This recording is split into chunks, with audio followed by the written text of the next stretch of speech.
Like, share, and subscribe to the Horny channel and hit the notification bell. Or IG me at the Horny Church or the Horny Pastor Music. Straight up. A network I have, which is a level above HU.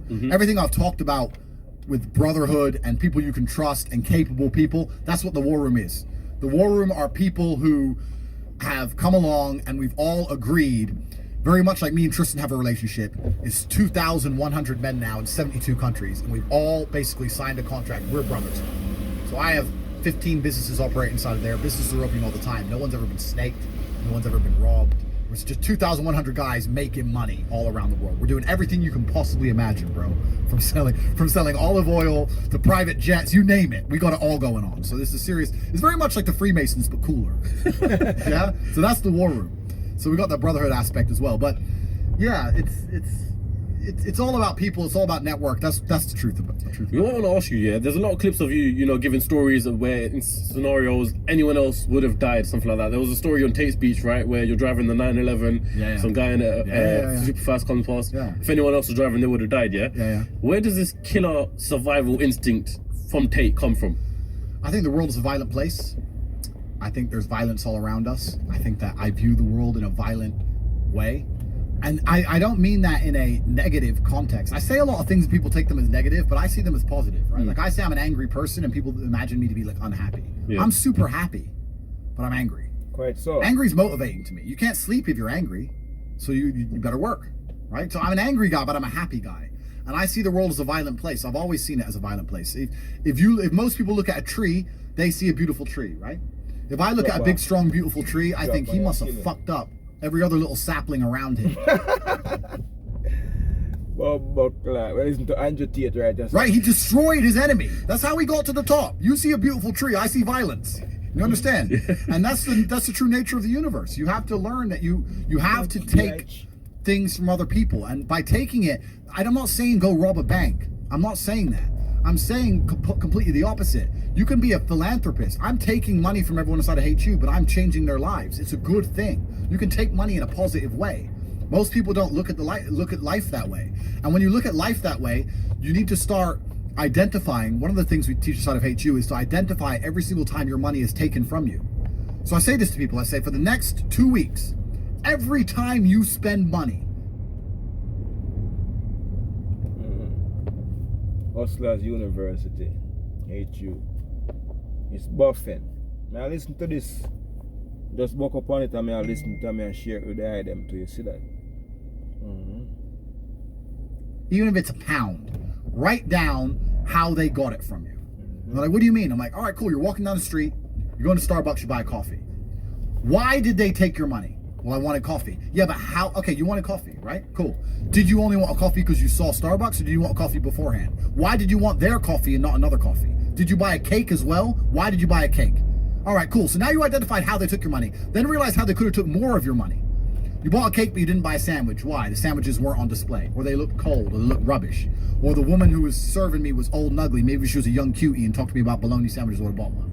Right? So you need to start identifying how your money is taken from you. Because once you identify how your money is taken from you, you can start to actually intelligently think about how you can take money from other people. Quite so. If I had to open a coffee shop, if I sit in a coffee shop, right? If I sit in Starbucks, the whole time I'm in there, not only am I thinking about how they got the money from me and how much I spent, I'm thinking about how I could outcompete them. I'd sit there and go, okay, cool. I'm in Starbucks. I spent £5.68. I got a latte and I got a donut, and I'm sitting here, and that business place, that commercial property right across the street is available for lease. How could I outcompete this coffee shop which just took my money? What's the profit margin on this £5.68? How much did this cost them? The coffee, pennies. Donut, 30p maybe, right? How much is the staff? They pay the staff minimum wage £8 an hour. So I've already paid 30 minutes work from that brokey, the wage. She's there for another 30 minutes for free, right? How much is the rent? How much is the business rates? If I had to open up there, how would I attract people to come into my shop as opposed to their shop? They got a big brand name. I'm brand new. Okay, well, the bitch working here is ugly. My one's going to be hot. Boom, that's the beginning. Next thing, do they have any signage outside? No, I'm going to try and put some signage outside. Do they have parking? No, I need parking. But you need to start thinking about how you can convince people to give you their money as opposed to giving it to the places they already give it. Different analytics. And once you do that, people say, I can't think of how to make money. If you start doing that for a year and just keep a notepad, you'll have 100 ideas of how to make money. You'll sit there and go, Well, there's a place here that's doing this, and we could do it better this way. This place online's doing this, we can do it better this way. And then to get them all done, what do you need? Network. You need people. It's all about people. Then you need to either go in the war room if you want to join, or have your people around you and say, okay, we can make money with this. Who's going to do it? Who's not lazy? Who's getting up at 4 a.m. tomorrow? Boom, let's get it done. So there's unlimited ways to make money, but most people go through life and their money is taken from them, and they don't even identify how they got tricked out of it. They just Yeah, they just have. How did I spend 16 grand in Cirque last night? Oh, because my ass got drunk. How'd they get me drunk? Well, because the guy, when I first bought the first bottle of champagne, was there on the table, pouring, putting it in my hand, got me drunk, then I spent 16 grand on balls. That's how they got my money. So if I open a club, I need to make sure when people first come in, they get fucking hammered. Nobody thinks about it that way. Nobody thinks, how did they get that out of me? Right? Why am I spending $2,000 for dinner in Novikov? Is it the food, or is it the fact that I'm in Novikov and tag myself in Novikov?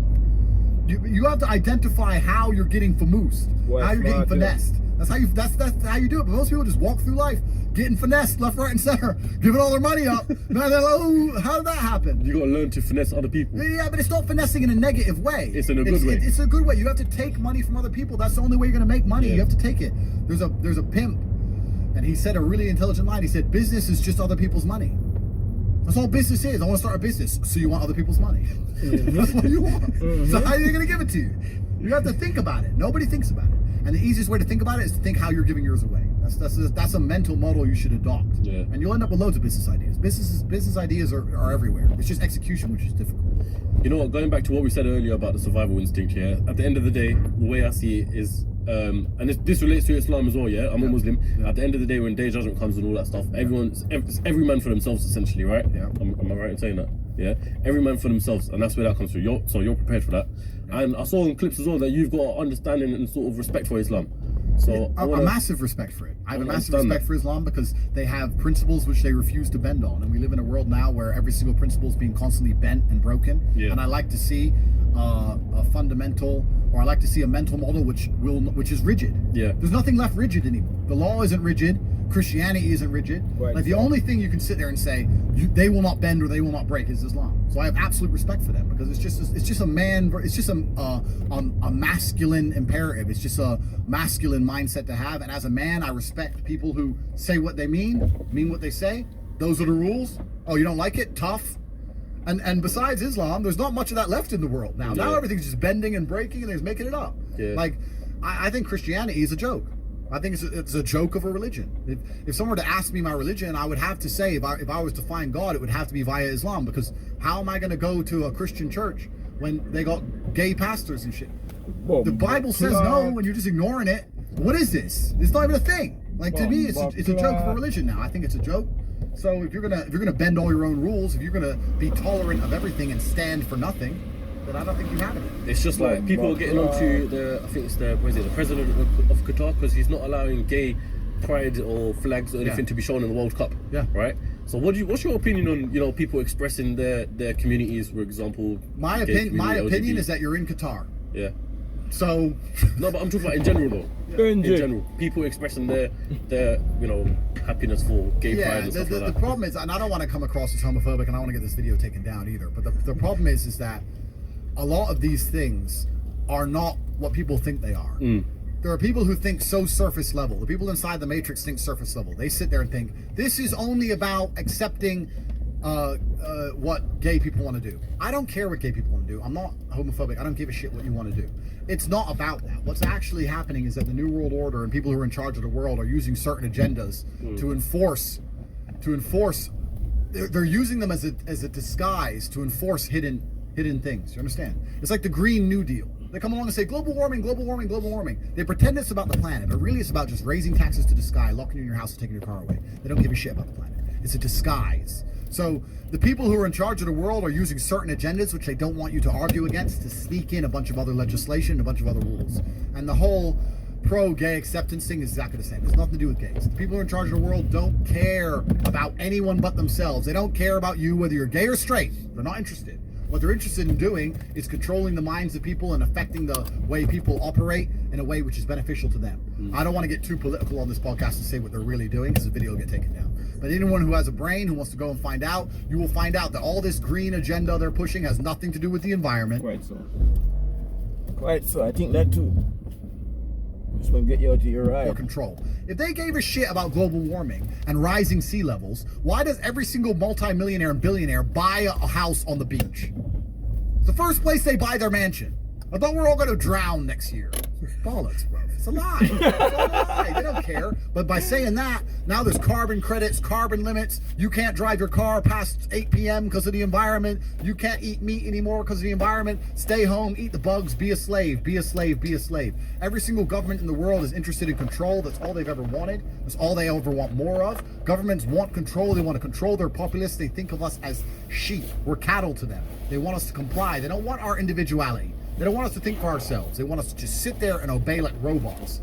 So every single one of them is slowly inching, day by day, pushing the limits, taking as much control as they can from the people till the people revolt. And if they do it slowly and incrementally, they get away with the law. And that's what they're doing. And they're all inching towards communism, which is what they want at the end, because communism is the governmental system that allows them the most control over the world.